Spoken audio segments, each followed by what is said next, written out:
आदाब मेरे देश के 138 करोड़ देशवासियों।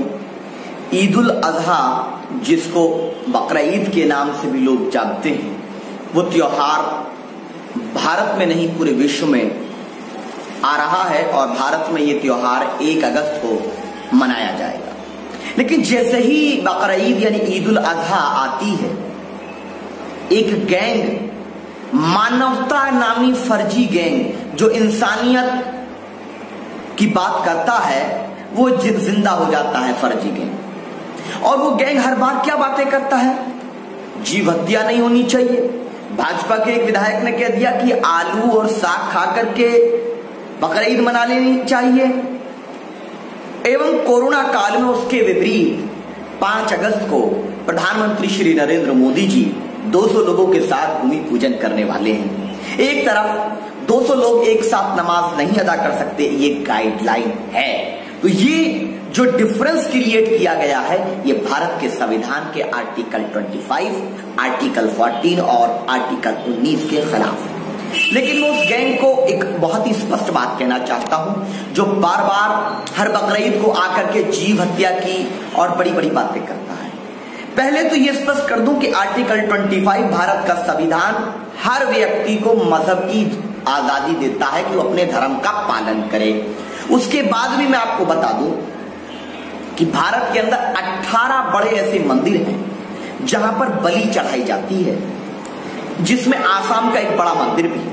लेकिन हम उस बलि चढ़ाने के समर्थन या खिलाफ इसलिए नहीं हो सकते क्योंकि आर्टिकल 25 में उन हमारे भाइयों को अधिकार है अपने धर्म एवं रीति रिवाज के पालन करने का। तो वहां नजर नहीं आता। ये गैंग जो है, जो ये इको फ्रेंडली गैंग है, इसको तब नजर नहीं आता जब एक बेटी की इज्जत लूट के उसको मार दिया जाता है, रेप कर दिया जाता है, तो इसे जीव की हत्या की फिक्र नहीं होती। जब बेगुनाहों को, रोहित वमुला को मार दिया जाता है, उत्तर प्रदेश में गुज्जर समाज के लोगों का एनकाउंटर हो जाता है कई जगह पर फर्जी तरीके से, ब्राह्मण समाज का उत्पीड़न कई जगह हो जाता है, बीसी समाज का होता है, उनकी हत्या कर दी जाती है, बॉडी पड़ी हुई है सड़कों पर, तब इन्हें जीव हत्या नजर नहीं आती। और जो कह रहे हैं कि बकरे की जगह केक काटो, मैं और उनसे सिर्फ इतना ही कहूंगा कि मैं तो बकरे का भी नाम केक रख लूंगा। जब मेरे मजहब ने कुर्बानी के लिए हलाल जानवर मुझे बता दिए कि इस जानवर की इस तरीके से कुर्बानी होगी, जब मुझे सुन्नत इब्राहिमी का तरीका नबी करीम सल्लल्लाहु अलैहि वसल्लम ने बता दिया और जिस पर चलने की आजादी भारत का संविधान देता है, तो मैं क्यों किसी की बात मानूंगा?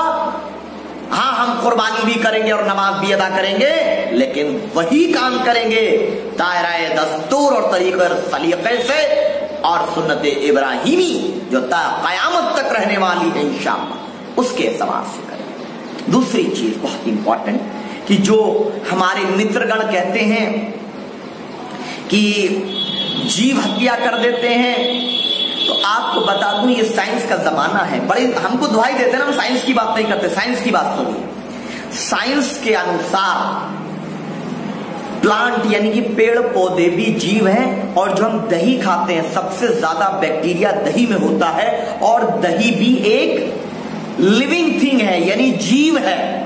तो एक जीव हत्या करके, आपके अनुसार हम उसको जीव हत्या नहीं कहते, हम उसको कहते हैं कुर्बानी। हम उसको कहते हैं कि ये जो जितनी भी चीजें हैं ये इंसान का भोजन है। जो जानवर जायज हैं काटने के लिए, वो हमारे भोजन के लिए ईश्वर ने, अल्लाह ने, ऊपर वाले ने दिए हैं। और 70% लोग मांसाहारी भारत में हैं। 70% तो मुसलमान नहीं है भारत में, उसमें ईसाई भाई भी हैं, हिंदू भाई भी हैं, दलित भाई भी हैं, सिख भाई भी हैं। सबको क्या खाना है क्या नहीं खाना, ये उसका निजी अधिकार है। कोई जबरदस्ती नहीं कर सकता कि कौन क्या खाएगा क्या नहीं खाएगा। ठीक उसी तरीके से 70% हमारे लोग भारत के खाते हैं, लेकिन उसमें से सिर्फ मुसलमान कितने हैं? सिर्फ 15 से 16% हैं। आप बात कर लेते हैं जीव की। जो भाई हमारे शलजम खाते हैं, जो भाई हमारे मूली खाते हैं, गाजर खाते हैं, या जो भी फल या सब्जी पेड़ से उगते हैं और हरे शक्ल में रहते हैं, वो सब के सब जीव हैं। यहां तक कि अगर दाल खाते हैं, क्योंकि दाल को अगर खेत में डालोगे वो भी उग जाएगी, उपजाऊ हो जाएगी वो भी, तो वो भी एक जीव की कैटेगरी में आया, क्योंकि वो जीव का बीज है। अंडा जो है, अंडा भी एक जीव की श्रेणी में आता है। तो आप 10,000 अगर 100 ग्राम आपने दही खाई तो 10,000 बैक्टीरिया यानी कि जीव हत्या करके एक आदमी का भी पेट नहीं बढ़ा अगर एक भैंस काट करके। पहली बात तो ये मजहबी मामला है कुर्बानी को लेकर, लेकिन आम दिनों में बात करूं, एक भैंस काट करके अगर 50 लोगों का 100 लोगों का पेट भरता है तो जीव हत्यारा कौन बड़ा?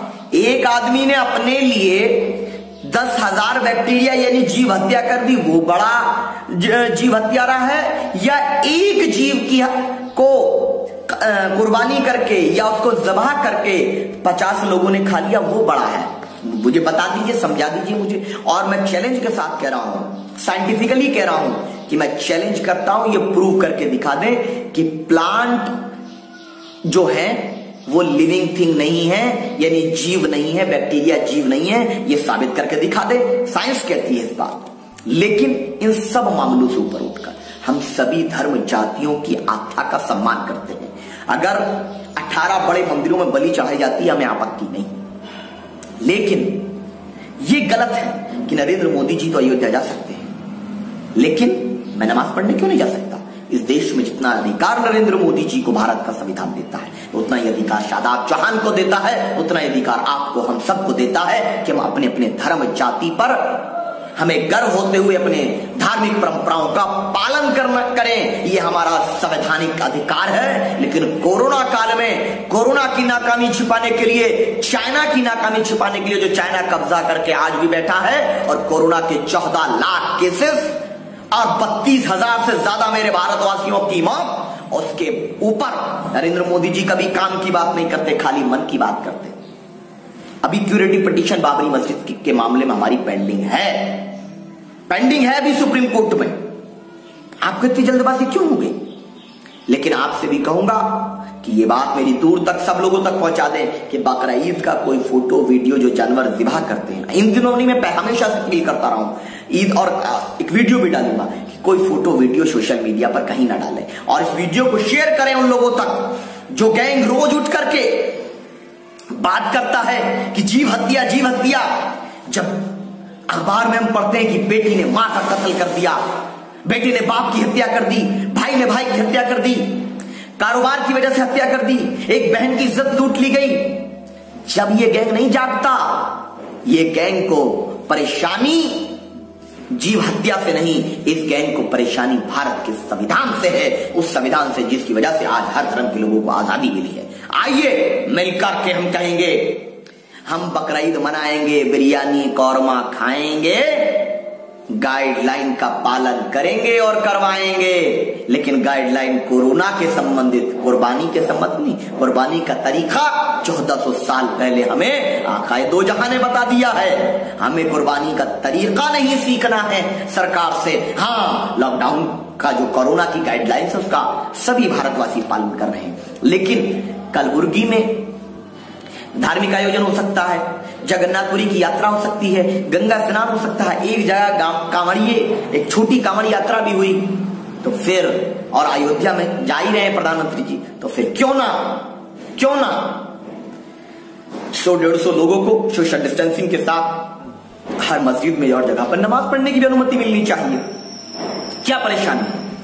क्योंकि अभी कोरोना की कोई दवाई तो मिली नहीं, आपने ताली बजाई कुछ नहीं हुआ। अब तो एक नई आ गई साध्वी प्रज्ञा ठाकुर बोल रही है हनुमान चालीसा पढ़ो तो कोरोना भाग जाएगा। ऐसे जोकरों की फौज इकट्ठा हो गई। चलिए हम मान लेते धार्मिक आस्था है, तो धार्मिक आस्था हमारी भी है कि नमाज पढ़ने की इजाजत दीजिए। कोरोना तो वैसे भी नहीं रुक पा रहा है, हो सकता है अल्लाह के करम से ये अल्लाह का अज़ाब चला जाए। कोई आज तक पूरी दुनिया नहीं ढूंढ पाई ना इलाज। हो सकता है कि इस नमाज के जरिए अल्लाह अपने करम से इस वबाई बीमारी को हटा ले, हो सकता है, लेकिन इस गाइडलाइन को हम पालन करने के विरोधी नहीं। लेकिन नमाज पढ़ने की अनुमति होना चाहिए, कुर्बानी करने की अनुमति होना चाहिए, और एमसीडी और जितने भी नगर निगम उनको सफाई व्यवस्था की जिम्मेदारी देनी चाहिए। कि सफाई व्यवस्था दुरुस्त रहे और बकरों की अवेलेबिलिटी हो।